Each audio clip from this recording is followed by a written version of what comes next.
Dawn news میں مجاہر بیلوی آپ کو خوش آمدید کہتا ہے، اور آج میرے مہمان ہیں محترم ڈاکٹر عشرت حسن صاحب، اسٹیٹ بینک میں ایک طویل عرصہ گزارا، اور اسٹیٹ بینک جب تک ڈاکٹر صاحب نہیں گئے تھے تو بڑا ایک جیسے ہمارے 3-4 ادارے بڑے مقدس گائے سمجھے جاتے تھے، ان میں ایک تھا۔ گورنر کی شاید شکل ہی نہیں دیکھ پاتے تھے، لیکن پھر ڈاکٹر صاحب تقاریب میں بھی شرکت کرتے تھے، اوپنلی ہم لوگوں سے ڈسکشن بھی کرتے تھے۔ پھر ماشاءاللہ IBA ہمارا ایک ادارہ تھا، ہم ایک لاہور کے ادارے کی ذکر کرتے تھے لمس کی، لیکن وہاں بھی انہوں نے اس کا معیار اتنا بلند کیا کہ لوگ کہہ سکتے ہیں کہ جی ہم تو چیلنج کرتے ہیں۔ پھر معیشت پر گہری نظر، اور سب سے بڑھ کر یہ کہ عام طور پر بڑے لوگوں سے لوگوں یہ شکایت رہتی ہے پالیٹکس کے، اکانومی کے، کہ وہ بہت کم لکھتے ہیں، اور اگر ان کی کتابیں بھی آتی ہیں تو لوگ فوراً گھوس یا کسی اور کا دیتے ہیں۔ ڈاکٹر صاحب نے اور بھی بہت لکھا ہے، لیکن ابھی ایک کتاب مجھے اس کی تقریب بھی ہوئی، اس پر کافی ڈسکشن بھی ہوا، گورننگ دا انگورنیبل، اور اس پر بھی گفتگو کریں گے۔ لیکن جیسے میں نے کہا کہ ڈاکٹر صاحب کو اکانومی کے حوالے سے نیشنل انٹرنیشنل ایشوز پر اس لیے بھی گہری نظر ہے کہ آپ تواتر سے آپ کا سفر جاری رہتا ہے، ان اداروں سے متعلق رہتے ہیں۔ ڈاکٹر صاحب پہلے تو شکریہ۔ معیشت کے بہت ہی ٹھوس ایشو ہے، لیکن میں یہ دیکھ رہا تھا آپ نے اس میں اس کو پولیٹیکل جو ایرا رہے اس کے ساتھ جوڑتے چلے گئے۔ مثلا ایوب خان کا دور آیا، یا ضیاء الحق کا آیا، یا بھٹو صاحب کا دور آیا، اور فوری طور پر لوگوں کو یہ سوال آتا ہے کہ اگر آپ 5 دہائی تک رہیں، میں تو اس پہ اپنی آبزرویشن دوں تو آپ کو لکھتے وقت یہ پیش نظر تھا اور ہوتا بھی ہے کہ نہیں بھٹو کے نیشنلائزیشن نے بہت نقصان پہنچایا، جو ایک بڑا ایک سمجھ میں آتے ہیں، اور ایوب خان کا ڈکیٹ تو بہت اچھا تھا جی، وہ دیکھیں گو کہ اس میں بھی کہتے ہیں جی محبوب الحق نے 22 خاندان میں۔ پھر مشرف صاحب کا تو پیسے آئے تو لیکن افغان وار چھوڑ گیا۔ بے نظیر نواز شریف کا دور کو تو ٹائم ہی نہیں ملا، مشرف صاحب کے دور کو۔ تو اگر آپ نے کیا اس طرح اس ادوار کو اس طرح دیکھا ڈاکٹر صاحب؟ نہیں، میں نے اس کو 2 حصوں میں پاکستان کی معاشی تاریخ کو تقسیم کیا ہے۔ 1950 سے لے کر 1990 تک پاکستان دنیا کی جو سب سے بہترین ڈیولپنگ کنٹریز تھیں اس میں اس کا شمار کیا جاتا تھا، اور ہماری 6 اور 6.5% گروتھ ریٹ تھی سالانہ۔ وہ جو فرسٹ ٹاپ 10 میں پاکستان تھا، ہندوستان کا کہیں شمار نہیں تھا۔ ہندوستان کی گروتھ ریٹ 3% تھی، ہماری ان سے ڈبل تھی، اور ان کی جو معاشی ترقی تھی اگر وہ اسی رفتار پہ چلتی تو پاکستان کہیں آگے نکل جاتا۔ بدقسمتی یہ ہوئی کہ 1990 سے ہماری رفتار جو ہے وہ کم ہو گئی، ہندوستان کی رفتار بہت بڑھ گئی، اور ہم اب 4.5% پہ آ گئے۔ اگر میں ذرا صاحب سے اگر یہ کہوں، کیا اس کا سبب یہ نہیں کہ وہ جو ہم نے افغان وار کا جو بوجھ لیا تھا، اور آپ کے پاس پیسے ویسٹ اور امریکن نے منہ کھول دیے تھے اور خوب پیسہ آیا، تو اس لیے آپ کے پاس جو یہ ایک سبب بنا ہو؟ اور وہ جب انہوں نے وڈرا کیا امریکن نے ہمارے طرف سے تو اکنامیکلی بھی وڈرا کیا۔ یہ ریسرچ میں کرنے سے پہلے میرا بھی یہ خیال تھا کہ جس زمانے میں پاکستان کے پاس بہت ہی زیادہ مقدار میں بیرونی امداد آتی تھی تو پاکستان جو ہے وہ اوپر جاتا تھا، اور جب وہ بیرونی امداد جو ہے وہ کم ہو جاتی تھی تو پاکستان نیچے ہو جاتا تھا۔ اس میں آپ کو ایک ٹیبل ملے گی، اس ٹیبل میں میں نے 1960 اور 70 کا مقابلہ کیا ہے، 1980 اور 90 کا مقابلہ کیا ہے۔ 80 میں ہماری گروتھ زیادہ تھی، 60 میں ہماری گروتھ زیادہ تھی۔ 2002 سے 2007 کا، 2008 سے 2013 تک کا میں نے مقابلہ کیا ہے۔ ہمیں ہر دور میں اتنی ہی فورن ایڈ ملی ہے جتنی کہ زیادہ رفتار کی ترقی جو ہوئی ہے یا کم رفتار کی۔ تو یہ جو آپ کا اور میرا دونوں کا سوچ تھا، جنرل پرسیپشن، یہ ایک متھ ہے۔ 1970 میں ہمیں ویسٹ سے پیسے نہیں ملے، ہمیں چکا تھا پاکستان سے، ہمیں اوپیک سے ملے۔ لیبیا، سعودی عربیہ، ایران نے ہمیں 1.5 سے 2 بلین ڈالرز ہر سال دینے شروع کیے۔ تو وہ اس کا سبب کیا یہ تو نہیں تھا کہ بھٹو صاحب نے جو اسلامک سمٹ بلائی، اسلامک سمٹ بلائی، بوم ہم نے کرا، اور آئل کی پرائسز بھی بڑھ گئی تھیں، اور یہ سارے آئل رچ ہو گئے تھے سارے ملک۔ ان کی $13 سے لے کر جا کے $70 پہ ہو گئی تھی تو دے بیکیم رچ، اور کیونکہ اسلامک سمٹ بھی کیا تھا تو یہ پیسے آ گئے 1990 کی دہائی میں. یہ لیکن سوری اگر میں یہاں سے روکوں کیونکہ بہت ڈسکس کیا تھا ہے، واقعی آپ سمجھتے ہیں کہ بھٹو صاحب نے نیشنلائزیشن کرنے کا وہ میں آتا ہوں اس میں اس لیے میں کہتا ہوں وہ یہ سمجھتے تھے کہ 70% جو ہماری بینک ہے، انشورنس ہے، اس پہ قبضہ 22 خاندانوں کا ہے، ملازمین ٹھیکیداری پہ کرتے تھے، ورکر کو کچھ ملتا نہیں تھا، پاپولر نعرہ لگایا، اور وہ سمجھتے ہیں کہ اگر نیشنلائزیشن نہیں کرتے تو آپ کی مڈل کلاس نہیں بنتی. نہیں، میں اب اس پہ ابھی آؤں گا، آپ تھوڑا سا مجھے وقفہ دیں.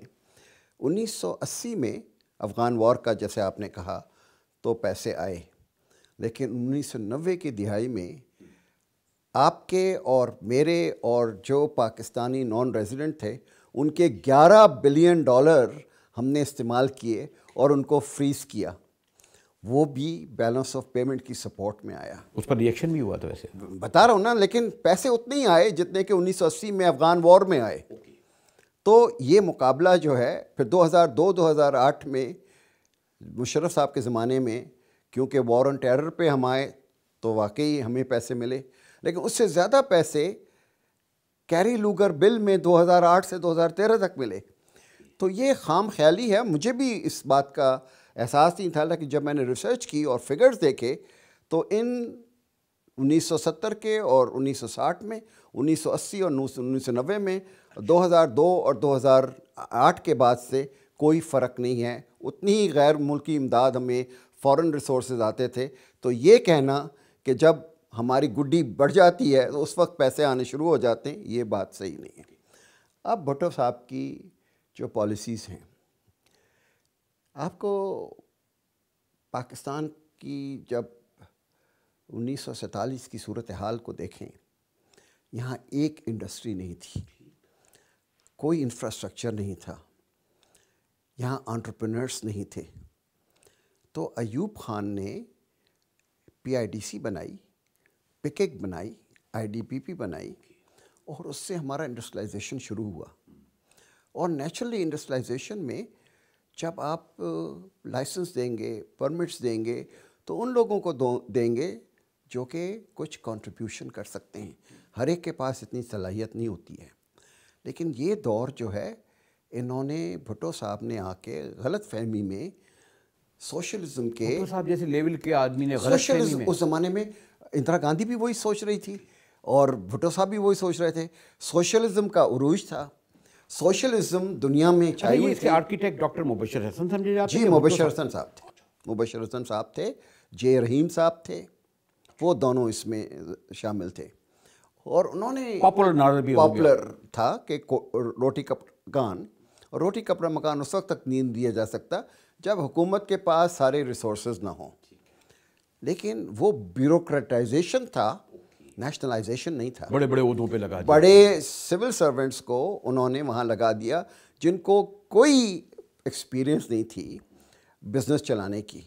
میں ڈپٹی سیکرٹری حکومت سندھ کا تھا اس وقت، اور مجھے حکم آیا کہ رنگون والا صاحب کی جو گھی فیکٹری ہے اس کو جا کے آپ ٹیک اوور کریں اور آپ اس کو مینیجنگ ڈائریکٹر بن جائیں، in addition to my own duties جو ڈپٹی سیکرٹری فائنانس کی تھی. اب آپ مجھے بتائیے، میری ساری ٹریننگ جو ہے وہ سول سرونٹ کے طور پر ہے.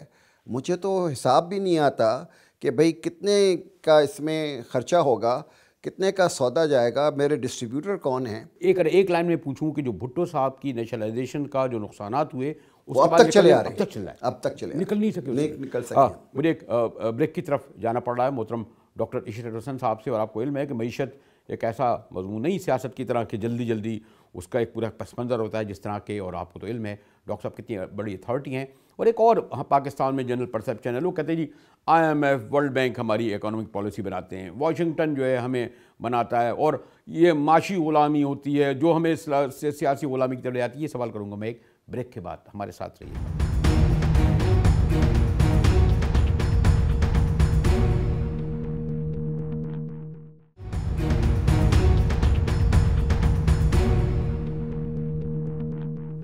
ڈاؤن نیوز میں ایک بار پھر مجاہد ویلی آپ کو خوش آمدید کہتا ہے.